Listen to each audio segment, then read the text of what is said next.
जय हिंद। आज आपका त्रिभुज का दूसरा क्लास है। फर्स्ट क्लास में हमने आपको बताया था त्रिभुज के परिभाषा, त्रिभुज से संबंधित तथ्य, त्रिभुज के प्रकार एवं त्रिभुज की सर्वांग क्षमता के बारे में। आज हम लोग देखेंगे त्रिभुज की समरूपता। ये काफ़ी इम्पोर्टेंट टॉपिक है। बच्चे अक्सर इसमें गड़बड़ा जाते हैं। हम नहीं चाहते हैं कि आपको दिक्कत हो, तो वन बाय वन आइए हम लोग समझते हैं कि आखिर समरूपता क्या होता है। देखिए, समरूपता बोलते हैं ये सर्वांग क्षमता जैसे सुनने में लगता है, लेकिन सर्वांग क्षमता एवं समरूपता ये दोनों में काफी अंतर होता है। ये दोनों में काफी अंतर होता है। जैसे मान के चलिए कि अगर दो गो त्रिभुज है, जैसे एक ही त्रिभुज ये है और एक त्रिभुज ये है। मान के चलिए कि ABC और PQR कोई दो गो त्रिभुज है।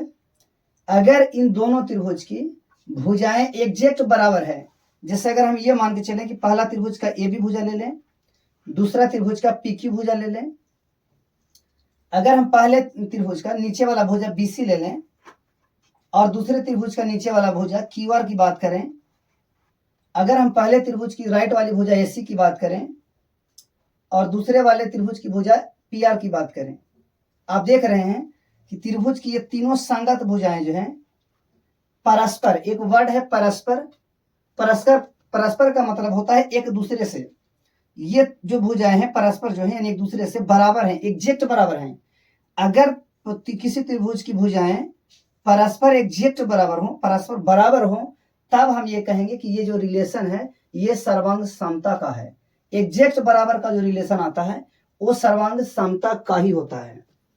लेकिन अगर इसी को ऐसे कहा जाए कि पहले त्रिभुज की भुजा AB और दूसरे त्रिभुज की भुजा PQ का मान के चलिए कि अनुपात 1 आया, ठीक है जी।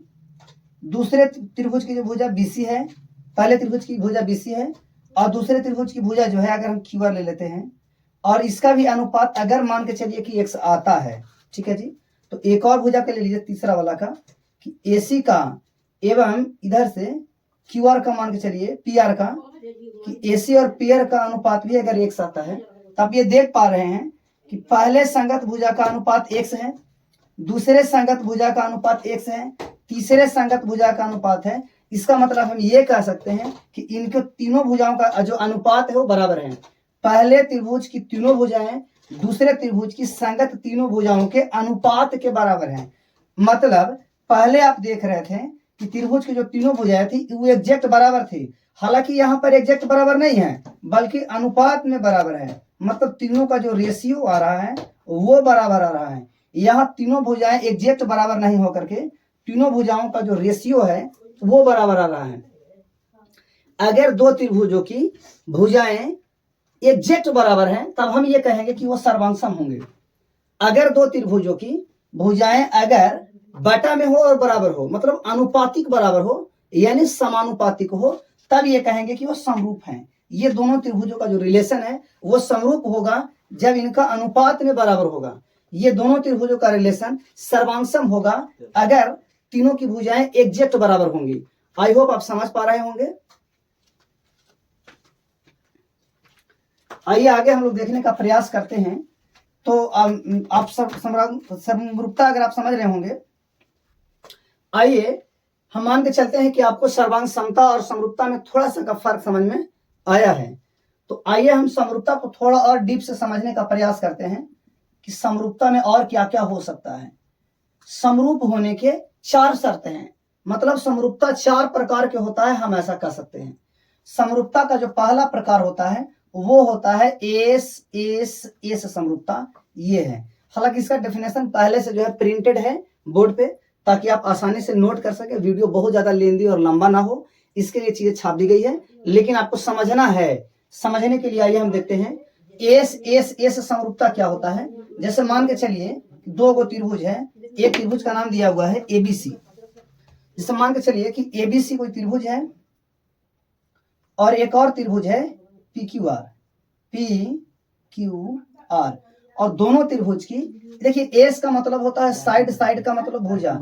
ये बात हम पिछले वीडियो में भी आपको, पिछले क्लास में भी आपको बताए थे कि साइड का मतलब तीनों भुजा को इंडिकेट कर रहा है। और चूंकि ये समरूपता है तो एग्जैक्ट बराबर नहीं होकर के रेशियो में बराबर होगा, मतलब अनुपात में बराबर होगा। जैसे अगर हम पहले त्रिभुज की बाएं वाली भुजा ए बी ले लेते हैं तो दूसरे त्रिभुज की बाएं वाली भुजा हमें लेना पड़ेगा पी क्यू। क्या लेना पड़ेगा जी? P Q. अगर पहले त्रिभुज की नीचे वाली भुजा आधार बीसी ले लेते हैं तो दूसरे त्रिभुज की जो भुजा हमें लेना पड़ेगा वो लेना पड़ेगा क्यू आर। अगर हम पहले त्रिभुज की तीसरी भुजा की बात करें एसी का, तो दूसरे त्रिभुज को जो भुजा लेना पड़ेगा वो हमको लेना पड़ेगा पी आर। क्या लेना पड़ेगा? P R. आप यहां पर देख रहे हैं कि पहले त्रिभुज की तीनों भुजाएं दूसरे त्रिभुज की तीनों संगत भुजाओं के समानुपाती है। समानुपाती शब्द का मतलब होता है, समान का मतलब होता है बराबर, और अनुपात का मतलब होता है बटा में। मतलब इसकी तीनों जो भुजाएं हैं परस्पर बटे में बराबर है, इसलिए हम ये कहेंगे कि समरूपता है। क्योंकि तीनों भुजाओं की बात करता है, एस एस एस की बात करता है, तो हम लोग ये कहेंगे कि एस एस एस समरूपता से, एस एस एस समरूपता से त्रिभुज ए बी सी समरूप हो जाएगा त्रिभुज पी क्यू आर का। समरूपता का जो चिन्ह है वो इस तरीके से होता है। ये जो है आपका समरूपता का साइन है, आप देख सकते हैं, नोट डाउन कर लेंगे। मैं मानता हूं कि आपको समझ में आ गया है एस एस एस समरूपता। तो आइए एस एस एस समरूपता के बाद हम लोग देखेंगे एस ए एस समरूपता। दूसरा नंबर का जो समरूपता है वो है एस ए एस समरूपता। ध्यान दीजिएगा बोर्ड पे, यहाँ आप नाम से समझेंगे। किनारे किनारे भुजा की बात की गई है, मतलब त्रिभुज की दो भुजाओं को इंडिकेट कर रहा है और बीच में एंगल को इंडिकेट कर रहा है। दो भुजाओं के ठीक बीच के एंगल के बारे में ये इंडिकेट करता है कि दो वैसे त्रिभुज जिसमें पहले त्रिभुज की दो भुजा एवं उसके बीच का कोण, दूसरे त्रिभुज के दो भुजा एवं उसके बीच का कोण, जिसमें भुजाएं समानुपाती हो एवं कोण बराबर हो। जैसे मान के चलिए कि हम जो बोले आपको नहीं समझ में आ रहा है, तो हम फिगर से समझते हैं। मान के चलिए कि कुछ बच्चे पीछे से हल्ला कर, हम चाहेंगे कि वो हल्ला ना करें, ध्यान देते रहिए आप इधर। आइए हम देखते हैं ए बी सी, मान के चलिए कि एक त्रिभुज है और यहाँ एक और त्रिभुज है जिसका नाम है P Q R. P Q R A B C त्रिभुज का अगर हम भुजा ले लेते हैं, ए बी भुजा ले लेते हैं, ए बी भुजा, दूसरे त्रिभुज की भुजा हमको लेना पड़ेगा पी क्यू, और इसको एग्जैक्ट बराबर नहीं कर करके बट्टा में बराबर करना है। क्योंकि अगर एग्जैक्ट बराबर करेंगे तो वो सर्वांग समता को बताएगा, जबकि हमें समरूपता देखना है तो इसको बट्टे में बराबर देखना पड़ेगा। अगर हम एक और भुजा की बात करते हैं एसी भुजा का, यहां से भुजा ले लेंगे पी आर, एसी बटा हो जाएगा आपका पी आर, यानी दो भुजाओं का अनुपात बराबर है। यहाँ एस बराबर है, यहाँ भी एस का समान, ये अनुपातिक बराबर है। और अगर एंगल बीच का बराबर हो, ये दोनों भुजाओं के ठीक बीच का एंगल, यहाँ इस एंगल का कोई रिलेशन नहीं होगा, एवं एंगल ए बराबर हो जाएगा एंगल पी के। अगर ऐसा है कि किसी त्रिभुज की दो भुजाएं अनुपातिक हो एवं ठीक उसके बीच का कोण बराबर हो, ठीक उसके बीच का कोण बराबर हो, अगर ऐसा है तो इसको हम लोग बोलेंगे कि एस एक भुजा हो जाएगा, इसके ठीक बीच में एंगल है, और एस एक और भुजा हो जाएगा। यानी दो भुजा एवं ठीक उसके बीच का कोण अगर ऐसा है रिलेशन, तो एस एस एस समरूपता लगा करके समरूपता से हम ये बताएंगे कि त्रिभुज ए बी सी समरूप हो जाएगा त्रिभुज पी क्यू आर के। लिखना पड़ेगा कि त्रिभुज ए बी सी समरूप है त्रिभुज पी क्यू आर के।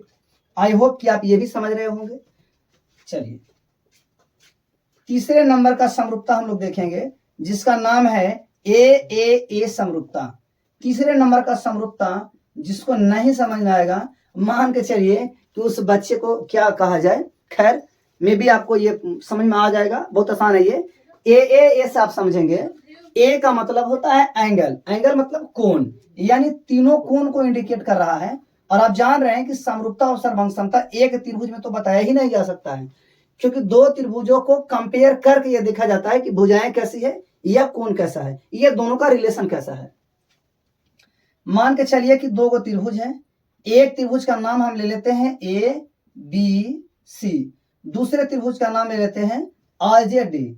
आरजेडी इसलिए ले रहे हैं कि अभी चुनाव का वक्त है, चुनाव का समय है, और आरजेडी अभी बिहार का सबसे बड़ी पार्टी है आरजेडी, इसलिए हम बार बार आरजेडी को ले रहे हैं। खैर आगे देखेंगे, बाबू अगर पहले त्रिभुज की पहला कोण दूसरे त्रिभुज के पहले कोण के बराबर हो, अगर ऐसा हो, पहले त्रिभुज का दूसरा कोण दूसरे त्रिभुज के दूसरे कोण के एग्जैक्ट बराबर हो, अगर पहले त्रिभुज का तीसरा कोण एंगल सी दूसरे त्रिभुज के तीसरे कोण एंगल डी के एग्जैक्ट बराबर हो। देखिए इसको बोलेंगे ए फॉर एंगल, एंगल मतलब कोण, ये भी कोण का रिलेशन है, ये भी कोण का रिलेशन है। तब हम ये कहेंगे कि इसमें ए समरूपता लग जाएगा और ए समरूपता से हम ये कह सकते हैं कि त्रिभुज ए बी सी जो है समरूप हो जाएगा त्रिभुज आरजेडी का, आरजेडी का। ठीक है जी। ऐसे अगर कहीं पे किताब वगैरह में आप लिखा हुआ देखते होंगे तो मे बी थोड़ा सा डर जैसा लगता है, हेजिटेशन जैसा लगता है। हम उम्मीद करते हैं अब आपको नहीं लगता होगा या नहीं लगना चाहिए, क्योंकि एबीसी और अगर तीनों भुजाएं पहले त्रिभुज की तीनों कोण पहले त्रिभुज के तीनों कोण अगर दूसरे त्रिभुज के तीनों कोण के एग्जैक्ट बराबर है तो ये समरूपता से त्रिभुज एबीसी समरूप हो जाएगा त्रिभुज आरजेडी का।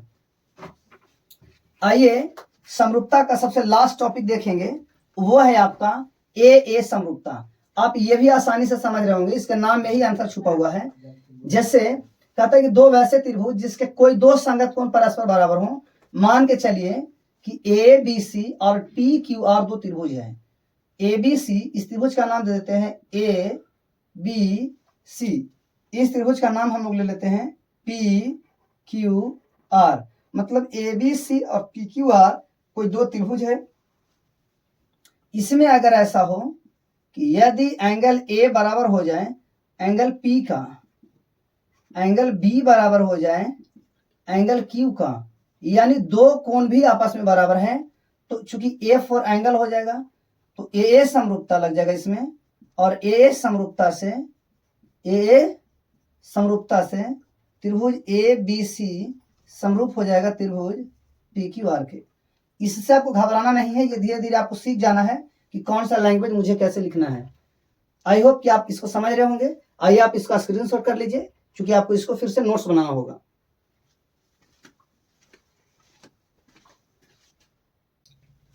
आइए, थोड़ी देर पहले हम लोगों ने देखा था त्रिभुजों की समरूपता के बारे में। आइए उसी को थोड़ा सा और पोस्टमार्टम करते हैं, उसी के अंदर डीप जाने का प्रयास करते हैं कि आखिर सर्वांग समता समरूपता भिन्न कैसे है, अलग अलग कैसे है। सबसे पहले आपको बताऊंगा कि सर्वांग समता एवं समरूपता में क्या अंतर है। तो सर्वांग समता एवं समरूपता में जो अंतर है, सबसे पहले जो अंतर है वो आपके अंतर है सिंबल का। इस तरीके का जो सिंबल है ये सर्वांग समता का है, जबकि इस तरीके का जो सिंबल होता है ये समरूपता का होता है। ठीक है जी। दूसरे अंतर है कि अगर मान के चलिए कि दो गो त्रिभुज है एबीसी और डीईएफ, मान के चलिए कि एबीसी और डीईएफ दो त्रिभुज हैं। अगर ये त्रिभुज आपस में सर्वांगसम हैं, अगर ये त्रिभुज आपस में सर्वांगसम हैं तो इनकी जो भुजाएं हैं वो परस्पर बराबर हो जाते हैं। जैसे ए बी बराबर हो जाएगा डीई का, बीसी बराबर हो जाएगा ईएफ का। इस तरीके से अगर ये मान के चला जाए कि ये दोनों समरूप हैं, ये दोनों सर्वांगसम ना होकर के ये दोनों समरूप हैं, तब क्या होगा, तब यही चीज ऐसा नहीं होकर के ऐसा हो जाएगा कि ए बी बटा डीई हो जाएगा बराबर हो जाएगा बीसी बटा ईएफ का। यानी सर्वांग समता जो है वो भुजाओं को एग्जैक्ट बराबर करता है, जबकि समरूपता भुजाओं को बट्टे में बराबर करता है। मे भी आप समझ रहे होंगे। अगर मान के चलिए कि इसका मध्यिका निकाला जाए, परिमिति की बात की गई कि अगर इसका जो परिमिति है, जैसे त्रिभुज एबीसी की परिमिति और त्रिभुज डीईएफ की अगर परिमिति की बात की जाए, तो अगर ये दोनों त्रिभुज सर्वांगसम होंगे तब इसका जो परिमिति होगा ये बराबर होगा।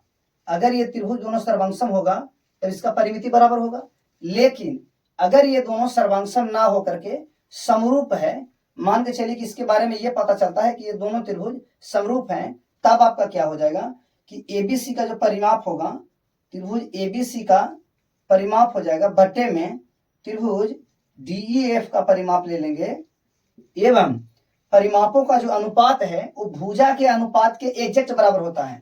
जैसे अगर इसका भुजा ले लेते हैं ए बी और इसका भुजा ले लेंगे DE। तो इसके संगत भुजाओं का जो अनुपात होगा ये इनके परिमापों के अनुपात के बराबर होता है। ये समरूपता का है, जबकि सर्वांग समता में ये दोनों में एग्जैक्ट बराबर था। अगर एक और भी और अंतर है इसमें, अगर हम इसके क्षेत्रफल को देखें तो अगर ये दोनों मान के चलिए कि त्रिभुज सर्वांगसम है, तब एरिया ऑफ ट्रायंगल अगर ABC आप निकालिएगा और एरिया ऑफ जो है DEF निकालिएगा, तो ये दोनों का जो क्षेत्रफल वो एग्जैक्ट बराबर होगा, तब ये सर्वांग समता है।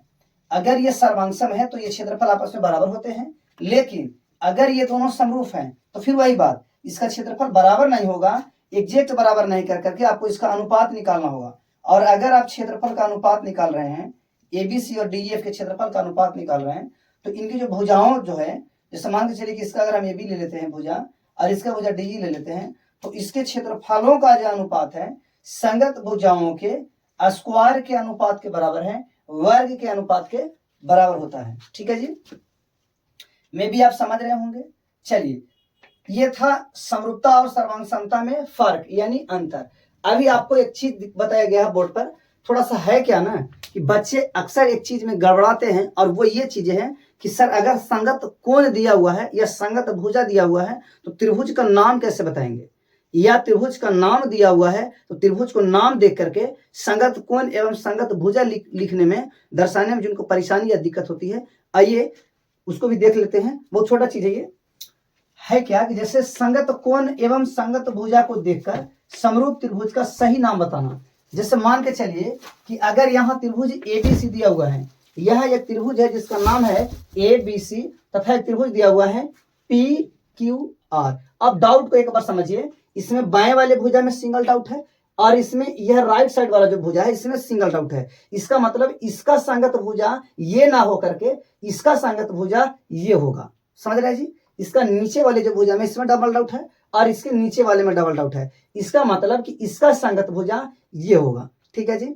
इसके अगर राइट साइड की बात करें कि AC का जो संगत भुजा देखना पड़ेगा तो आपको PQ देखना पड़ेगा, क्योंकि इसमें भी 3 डाउट है और इसमें भी 3 कट लगा हुआ है, यानी कि ये दोनों जो भुजा है आपस में संगत भुजा कहलाएगा। अगर संगत भुजाओं के आधार पर हम त्रिभुज का नाम दें, जैसे यहाँ इसकी संगत ये है, इसका संगत ये है, इसका संगत ये है, अगर त्रिभुज ऐसा कहा जाए कि त्रिभुज ABC समरूप है त्रिभुज PQR के, तो ये नाम आपको गलत होगा, ऐसा कहना गलत होगा। इसलिए गलत होगा कि देखिए ABC A से स्टार्ट किया है और सिंगल कट की ओर जाते हुए B में पहुंचा, और B में से जब C में गया है तो आप देखेंगे कि A से सिंगल कट की ओर गया, इसके बाद ये डबल कट की ओर गया है, तब ABC बना। लेकिन आप PQR में आप कंपेयर करेंगे तो P से बढ़कर के जब Q की तरफ जाता है तो ये सिंगल कट नहीं कट करके ट्रिपल कट लगा हुआ है, जबकि A से B की ओर सिंगल कट था, तो इसमें भी आपको सिंगल ही कट होना चाहिए, इसलिए ये नाम आपका गलत हो जाएगा। अगर हम कंपेयर करते हैं, बात ऐसा करते हैं कि त्रिभुज ABC जो है, त्रिभुज ABC QRP, ध्यान दीजिएगा, ABC जो है सिंगल कट से डबल कट की ओर गया है, A से B और B से C की ओर गया, मतलब सिंगल कट से डबल कट की ओर गया है। आप यहां देखेंगे QRP, Q जो है, Q से जब R की ओर जाया गया तो इसमें डायरेक्ट पहली के कड़ी में डबल कट में जाया गया, जबकि इसमें पहली कड़ी में सिंगल कट में जाया गया है और इसमें डबल कट में। इसका मतलब इसका यह संगत भुजा नहीं है। जब ये संगत भुजा नहीं है, मैच नहीं कर रहा है, तो ये नाम भी आपका गलत हो जाएगा। एग्जैक्ट नाम आपको बताना पड़ेगा। इस त्रिभुज में आप देखेंगे कि यहां दिया हुआ है त्रिभुज ABC, त्रिभुज ABC आप देखेंगे तो A से B और B से जब C की ओर जाया गया तो सिंगल कट से डबल कट की ओर जाया गया। इस त्रिभुज को आप ध्यान से देखिए, PRQ, हाँ यह सही है। P से जब R की ओर जाया गया तब सिंगल कट था, और R से जब Q की ओर जाया गया तब डबल कट है, यानी सिंगल कट से डबल कट की ओर जाया गया। इसका एग्जैक्ट संगत भुजा की अगर हम बात करें तो इसका एग्जैक्ट संगत भुजा ये है, यानी त्रिभुज का ये जो नाम वाला रिलेशन है ये सही है। हालांकि त्रिभुज ABC और त्रिभुज PQR सुनने में अच्छा लग रहा है लेकिन वो सही नहीं है। ठीक है जी। आइए मान के चलिए कि इससे आपको समझ में नहीं आया तो एक एग्जांपल से और हम लोग समझने का प्रयास करते हैं। आप इस त्रिभुज को देखिए, यहाँ एक त्रिभुज है जिसका नाम है ABC और यहाँ एक त्रिभुज है, यहाँ एक त्रिभुज है DEF, 2 त्रिभुज है जी। आप देखेंगे इस एंगल में जो है डबल आप कट लगा हुआ है, डबल डॉट दिया हुआ है A में, और यहाँ डबल डॉट दिया हुआ है F में। यानी ए ऊपर वाला जो एंगल है इस ऊपर वाले के बराबर नहीं है, बल्कि एंगल ए बराबर है एंगल एफ का, एंगल ए बराबर है एंगल एफ का, एंगल बी बराबर है एंगल डी का, एंगल सी बराबर है एंगल ई का।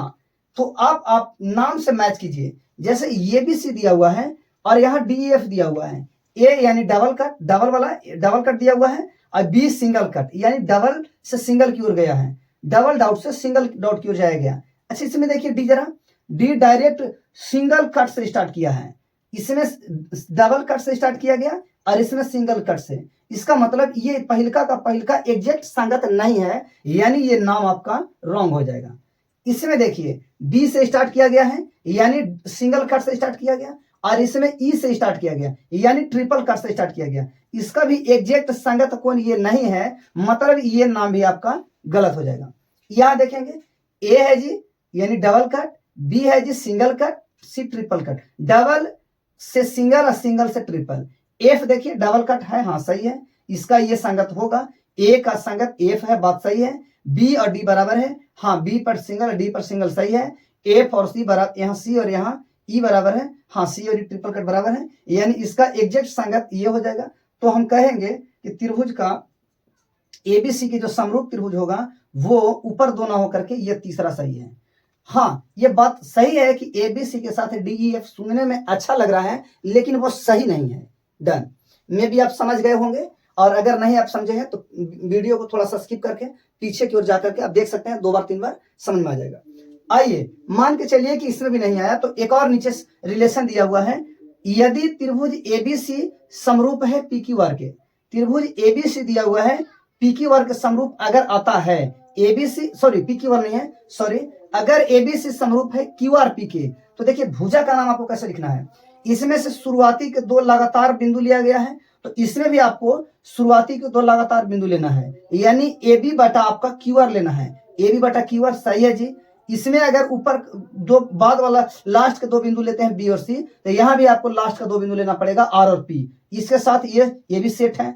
अगर ए सी यानी किनारे किनारे वाला लेते हैं तो आप उसके नीचे भी किनारे किनारे वाला क्यू पी, ये सेट है। अगर इसी में ऐसे कहा जाता कि ए बी लेते और ए बी के साथ अगर पी क्यू लिया जाता, ए बी के साथ अगर क्यू आर ना लेकर के पी क्यू लिया जाता, तो फिर ये रिलेशन गलत होगा। ठीक है जी, आइए हम लोग आगे समझने का प्रयास करते हैं, कुछ और समझते हैं।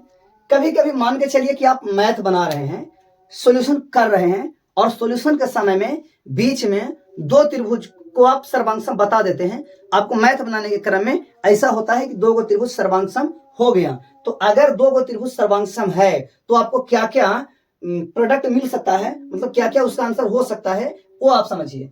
जैसे क्वेश्चन है कि क्या होता है जब 2 त्रिभुज सर्वांगसम होते हैं। अगर 2 त्रिभुज को आप सर्वांगसम प्रूफ कर चुके हैं, 2 त्रिभुज सर्वांगसम हो चुका है, तो इतने चीज संभव है कि उनका संगत भुजा बराबर हो जाएगा, संगत मध्यिका भी परस्पर बराबर होगा, संगत शीर्षलंब में भी आपस में बराबर होगा, संगत कोण समद्विभाजक भी आपस में बराबर होगा, संगत लंब समद्विभाजक भी आपस में बराबर होगा, संगत परिमाप आपस में बराबर होगा, संगत क्षेत्रफल भी आपस में क्या हो जाएगा, बराबर हो जाएगा। कब? जब वो सर्वांगसम होगा तब। ठीक है जी। लेकिन अगर आप त्रिभुज का सवाल सॉल्यूशन कर रहे हैं, बना रहे हैं, और वो सर्वांगसम नहीं होकर के समरूप आता है, कि अगर 2 त्रिभुज समरूप हैं तब उनका क्या प्रोडक्ट होगा, से समझिए। संगत भुजा या संगत मध्यिका, माने भुजा का अनुपात भुजा में, मध्यिका का रिलेशन मध्यिका से, कोण समद्विभाजक का कोण समद्विभाजक से, लंब समद्विभाजक का लंब समद्विभाजक से, ये सब आपस में एग्जैक्ट बराबर नहीं होकर के समानुपाती होते हैं जी, यानी बटे में बराबर होते हैं। मान के चलिए कि यहाँ 2 त्रिभुज है, ठीक है जी। आइए फिगर से समझते हैं। मान के चलिए कि ए बी और सी एक त्रिभुज है, बी ई एफ एक और त्रिभुज है। अगर ये दोनों त्रिभुज समरूप होते हैं, ऐसा मालूम चलता है, तो भुजा बटे में बराबर होगा, ये बात आप जान रहे हैं। और इसका मध्यिका के नाम है पी क्यू, एक मध्यिका सॉरी ए पी एक मध्यिका का नाम है, और इसका एक मध्यिका का नाम है डी एक्स। अगर ये समरूप है तो मध्यिका यानी ए पी बटा डी एक्स हो जाएगा, ए पी बटा डी एक्स हो जाएगा। और भुजा को भी ले सकते हैं बराबर में, ए बी का जो अनुपात होगा वो डी के बराबर हो जाएगा। ठीक है जी, यानी मध्यिकाओं का अनुपात बराबर होगा, बटे में बराबर होगा, एग्जैक्ट बराबर नहीं होगा। लेकिन अगर मान के चलिए कि ये दोनों त्रिभुज आपस में सर्वांगसम होता है, तब इसका जो मध्यिका जो है, मध्यिकाओं का जो रिलेशन होगा वो एग्जैक्ट बराबर का होगा। यानी एपी एग्जैक्ट बराबर होगा डीएक्स का। ठीक है जी। यहां से एक और बात हम आपको समझा रहे हैं। वो बात यह है यहां पर कि सभी सर्वांगसम त्रिभुजों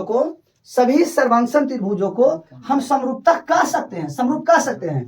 सभी सर्वांगसम त्रिभुज समरूप हो जाएगा, लेकिन सभी सर्वांगसम त्रिभुज समरूप नहीं होगा। ठीक है जी। आइए इसके अगली कड़ी को हम लोग समझते हैं कि अगर दो गो त्रिभुज है और ये दोनों त्रिभुज समरूप है, तो इसका जो परिमिति का जो अनुपात होगा, मान के चलिए कि त्रिभुज एबीसी का परिमाप बटा त्रिभुज डीईएफ का परिमाप। अच्छा, एबीसी का जो परिमाप है, डीईएफ का जो परिमाप है, ये दोनों का जो परिमाप आपको आया हुआ है, ये परिमाप भुजाओं के एग्जैक्ट अनुपात के बराबर होता है। एबी बटे डीई, भुजा का अनुपात कहिए, मध्यिका का अनुपात कहिए, कोण समद्विभाजक का अनुपात कहिए, शीर्षलंब का अनुपात कहिए, लंब समद्विभाजक का अनुपात कहिए।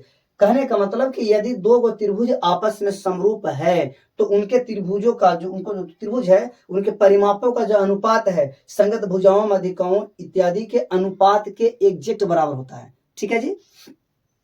अगर यही क्षेत्रफल की बात किया जाए कि अगर दो गो त्रिभुज आपस में समरूप है, तो क्षेत्रफल की अगर बात किया जाए तो area of triangle A B C upon area of triangle D E F.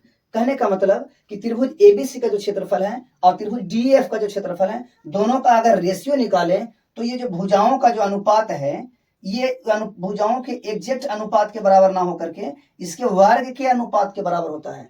यानी दो समरूप त्रिभुजों के क्षेत्रफलों का अनुपात संगत भुजाओं, मध्यिकाओं, कोण समद्विभाजकों, लंब समद्विभाजकों, शीर्षलंबों, इन सबों के वर्गों के अनुपात के बराबर होता है। ठीक है जी, धन्यवाद।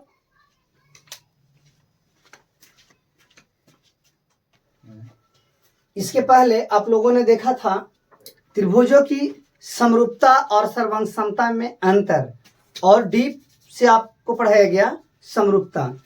आइए अभी हम देखेंगे त्रिभुज से संबंधित कुछ महत्वपूर्ण थ्योरम बोलते हैं सिद्ध किया हुआ कथन को। थ्योरम बोलते हैं वैसा कथन जो पहले से सिद्ध किया हुआ हो, उसकी सहायता से अन्य कथनों को सिद्ध किया जाता है। हालांकि वन बाय वन हम देखेंगे, और सबसे पहले आइए हम लोग देखते हैं थेल्स प्रमेय यानी थेल्स थ्योरम। थेल्स थ्योरम कहता है कि त्रिभुज के किसी एक भुजा के समांतर खींची गई रेखा अन्य दो भुजाओं को समान अनुपात में बांटती है। मान के चलिए कि वो लैंग्वेज आपको समझ में नहीं आ रहा है, तो आइए हम लोग इधर समझने का प्रयास करते हैं कि मान के चलिए कि अगर ये कोई त्रिभुज है, ठीक है, अगर यहां पर कोई त्रिभुज है पी क्यू आर, ये कोई त्रिभुज है और कोई रेखाखंड, त्रिभुज में तीन भुजा होते हैं, ये पहली भुजा मान के चलिए, ये दूसरी भुजा है और ये तीसरी भुजा है, और कोई रेखाखंड अगर इस भुजा के समानांतर है, यानी इसके समानांतर में एक रेखाखंड आती है जिसका नाम है डीई। पहले से त्रिभुज था पीक्यूआर, एक रेखाखंड बाद में लाया गया डीई जो कि इसके समानांतर है। ऐसा कहा गया कि त्रिभुज के किसी एक भुजा के समानांतर अगर कोई रेखा खींची जाए तो बाकी जो दो भुजा बचता है, इन दो भुजाओं को बराबर अनुपात में बांटता है। अनुपात का मतलब होता है बटे में, यानी समानुपात करता है। ये वाला बटा ये वाला बराबर होगा ये वाला बटा ये वाला का। अगर हम इस भुजा का इतना दूर का नाम बताएं तो हो जाएगा पी डी बटा डी क्यू बराबर होता है पीई बटा ई आर का। ये थेल्स थ्योरम में कहा गया कि यदि कोई त्रिभुज है और त्रिभुज की एक भुजा के समांतर अगर कोई रेखा खींची जाती है तो बाकी जो दो भुजा बचता है जिसके समानांतर हुआ वो छोड़ करके बाकी जो दो भुजा बचता है उन दो भुजाओं को ये समान अनुपात में बांट देता है। ठीक है जी, ठीक है। आइए इसी में आगे हम लोग देखेंगे थेल्स थ्योरम के बाद इसी का विलोम यानी थेल्स प्रमेय का विलोम। आइए हम आपको समझाते हैं थेल्स प्रमेय का विलोम क्या है। मान के चलिए कि ये कोई त्रिभुज है और त्रिभुज में तीन भुजा होते हैं, ये बात आप जानते हैं। मान के चलिए कि पीक्यूआर कोई त्रिभुज है जिसका पहला भुजा ये है, दूसरा भुजा ये है, तीसरा भुजा ये है। अगर कोई रेखाखंड आया, त्रिभुज में कोई रेखाखंड एंट्री किया और इस रेखाखंड का नाम है ए बी। ठीक है। पहले से त्रिभुज था PQR, इसमें एक रेखाखंड AB एंट्री किया, और AB जो रेखाखंड एंट्री किया वो ऐसा एंट्री किया कि त्रिभुज की दो भुजा को बांट दिया। त्रिभुज की दो भुजाओं को इसने बांट दिया है। जब ये बांटा तब ये कहा गया कि अगर इस प्रकार बांटता है कि अनुपातिक हो, यानी समानुपात हो, यानी बटे में बराबर हो, जैसे PA बटा AQ बराबर हो PB बटा BR के, यानी किसी त्रिभुज में खींची गई वैसी रेखाखंड जो त्रिभुज की दो भुजाओं को समानुपातिक करे, बराबर अनुपात में बांटे, तो वह रेखाखंड तीसरी जो भुजा होती है उसके समानांतर हो जाती है। अगर त्रिभुज में खींचा गया रेखाखंड, त्रिभुज में खींची गई वैसी रेखाखंड जो दो भुजाओं को बराबर अनुपात में बांट दे, तो वह रेखा जो खंड जो होता है ये तीसरी भुजा के समांतर होता है, यानी यहाँ पर AB समांतर हो जाएगा QR का। ठीक है जी। अब यही आप पहले देख रहे थे थेल्स प्रमेय में कि समांतर पहले आ रहा था, अनुपातिक बाद में आया, जबकि उल्टा ये विलोम इसलिए कहा गया कि इसमें अनुपातिक पहले आया है, समांतर बड़ बाद में आया है। ठीक है जी। आई होप कि आप थेल्स प्रमेय और थेल्स प्रमेय का विलोम समझ गए होंगे। आइए हम समझने का प्रयास करते हैं पाइथागोरस प्रमेय। पाइथागोरस प्रमेय क्या है कि यदि कोई समकोण त्रिभुज है, यानी समकोण आपको पहले से पता है कि ये सीधा कोण है और समकोण है, मान के चलिए कि XYZ ये कोई समकोण त्रिभुज है। समकोण किसी भी त्रिभुज में तीन कोण होता है, तीन भुजा होता है, उस प्रकार से इस समकोण त्रिभुज में भी तीन भुजा है। ये भुजा को बोलते हैं छोटी भुजा, ये भुजा को भी बोलते हैं छोटी भुजा। समकोण के सामने की जो भुजा होती है वो होती है सबसे बड़ी भुजा, और सबसे बड़ी भुजा को कभी कभी कर्ण कहा जाता है। सबसे बड़ी भुजा को ही कर्ण कहा जाता है। समकोण त्रिभुज में तीन भुजा होता है, समकोण के सामने वाली भुजा को बोलते हैं सबसे बड़ी भुजा, बाकी दो भुजाएं छोटी होती है। तो पाइथागोरस थ्योरम में ये कहा गया है किसी समकोण त्रिभुज में बड़ी भुजा का वर्ग यानी कर्ण का वर्ग, तो कर्ण कौन है इसमें जी? XZ। किसी समकोण त्रिभुज में कर्ण का वर्ग अन्य दो जो भुजा होगा यानी XY और YZ, ये जो दो भुजा बच गया, किसी समकोण त्रिभुज में कर्ण का वर्ग अन्य दो भुजाओं के वर्गों के जोड़ के बराबर होता है। ये कहता है पाइथागोरस प्रमेय कि यदि कोई त्रिभुज समकोण है, पहले से समकोण आपको मालूम है, यदि कोई त्रिभुज समकोण है तो कर्ण का जो वर्ग होगा यानी बड़ी भुजा का जो वर्ग होगा अन्य दो छोटी भुजाओं के वर्गों के योगफल के बराबर होता है। ये कहा जाता है पाइथागोरस प्रमेय में। इसी का उल्टा पाइथागोरस प्रमेय का जो विलोम है उसमें यह कहा जाता है कि यदि कोई त्रिभुज है और इसके बारे में समकोण मालूम नहीं है, यदि किसी त्रिभुज में बड़ी भुजा का वर्ग यानी XZ का स्क्वायर अन्य दो छोटी भुजा के वर्ग के योगफल के बराबर होता है। यदि किसी त्रिभुज में बड़ी भुजा का जो स्क्वायर है, बड़ी भुजा का जो वर्ग है, बाकी दो छोटी भुजाओं के वर्गों के जोड़ के बराबर होता है, तो बड़ी भुजा का जो सामने का कोण होता है, मान चलिए कि बड़ी भुजा है तो इसके सामने का जो कोण होता है ये समकोण होता है। पहले ये कहा गया कि अगर ये समकोण होगा तो बड़ी भुजा का वर्ग अन्य दो छोटी भुजा के वर्गों के जोड़ के बराबर होगा, जबकि अभी ये कहा जा रहा है कि अगर किसी त्रिभुज में बड़ी भुजा का वर्ग बाकी दो छोटी भुजाओं के वर्गों के जोड़ के बराबर है, तो बड़ी भुजा का जो सामने का कोण होता है वो समकोण होता है। ये कहता है पाइथागोरस का विलोम। चलिए आप मान के चलते हैं कि आपका ये 4 थ्योरम समझ में आ गया होगा। बाकी 2 थ्योरम भी आपको यहाँ 5 और 6 बोर्ड पर दिया हुआ है। हालांकि ये थ्योरम एग्जाम में नहीं पूछता है, लेकिन इसका इस्तेमाल बाकी थ्योरम को सिद्ध करने में किया जाता है, इसलिए हम आपको समझा दे रहे हैं। इसमें यह कहा गया कि मान के चलिए कि 2 को समांतर रेखा है, ठीक है जी। 2 को समांतर रेखाओं के बीच में अगर त्रिभुज बना हुआ है, 2 समांतर रेखाओं के बीच में अगर त्रिभुज बना हुआ है, मान के चलिए कि इस त्रिभुज का नाम है DEC। मान के चलिए कि इस त्रिभुज का नाम है DEC। ध्यान दीजिएगा, ये रेखा और ये रेखाखंड ये दोनों समांतर है, ठीक है। और एक त्रिभुज बता रहे हैं DE और ऊपर की ओर DE फिर ऊपर की ओर C, और इधर से एक त्रिभुज ले लीजिए DEF। DEC अगर ये या तब B ले लीजिए, कुछ भी नाम ले सकते हैं, उसको मैटर नहीं है। CB और ऊपर की ओर फिर चले जाइए, CB फिर ऊपर की ओर चले जाइए। यहाँ आप ये देखेंगे कि ये जो भुजा है DC जो भुजा है वो इस त्रिभुज में भी आया हुआ है और इस त्रिभुज में भी आया हुआ है, ठीक है जी। और यहाँ DC और EB समानांतर है। ये कहा जा रहा है कि दो समानांतर रेखाओं के बीच एवं एक ही आधार पर, इसमें दोनों कंडीशन फॉलो होना चाहिए। पहला कंडीशन है कि दोनों रेखा समानांतर होना चाहिए। दूसरा कंडीशन ये फॉलो होना चाहिए कि एक ही आधार पर दो त्रिभुज बनना चाहिए। यानी दो समानांतर रेखाओं के बीच एवं एक ही आधार पर अगर दो गो त्रिभुज बने हुए हैं तो उनका क्षेत्रफल बराबर होता है।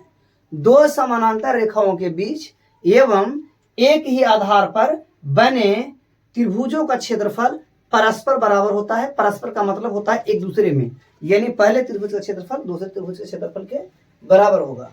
उसी का जस्ट उल्टा मान के चलिए कि कोई दो रेखा है, रेखाखंड है या रेखा है, और इसके बारे में ये कुछ भी मालूम नहीं है, और इन दो रेखाओं के बीच दो त्रिभुज बना हुआ है और इन दोनों त्रिभुजों का क्षेत्रफल ऑलरेडी बराबर है। जैसे मान के चलिए कि इसका रेखा का नाम है PQ और नीचे वाले का नाम है BC। इस त्रिभुज के बारे में बात कीजिए, PB और ऊपर की ओर Q, PBQ, इसमें ये रेखा है, ये रेखाखंड है और ये रेखाखंड है। इस त्रिभुज की अगर हम बात करें QCP, इसमें ये रेखाखंड है, ये रेखाखंड है और ये रेखाखंड है। त्रिभुज की तीनों भुजाएं हैं। तो यहाँ दो रेखाओं के बीच एवं एक ही आधार पर दो त्रिभुज बना हुआ है। एक का नाम है PBQ, दूसरे का नाम है QCP। अगर ऐसा है तो और दोनों त्रिभुजों का क्षेत्रफल अगर बराबर है, यानी एरिया ऑफ ट्रायंगल PBQ बराबर है एरिया ऑफ ट्रायंगल QCP का। अगर ऐसा है कि दो त्रिभुजों का क्षेत्रफल परस्पर बराबर है और वो दोनों त्रिभुज दो रेखाओं के बीच एवं एक ही आधार पर है, तो ये दोनों रेखाएं परस्पर समानांतर होती है, यानी PQ समानांतर हो जाएगा BC के। ठीक है जी, आप इसका स्क्रीनशॉट कर सकते हैं नोट डाउन करने के लिए।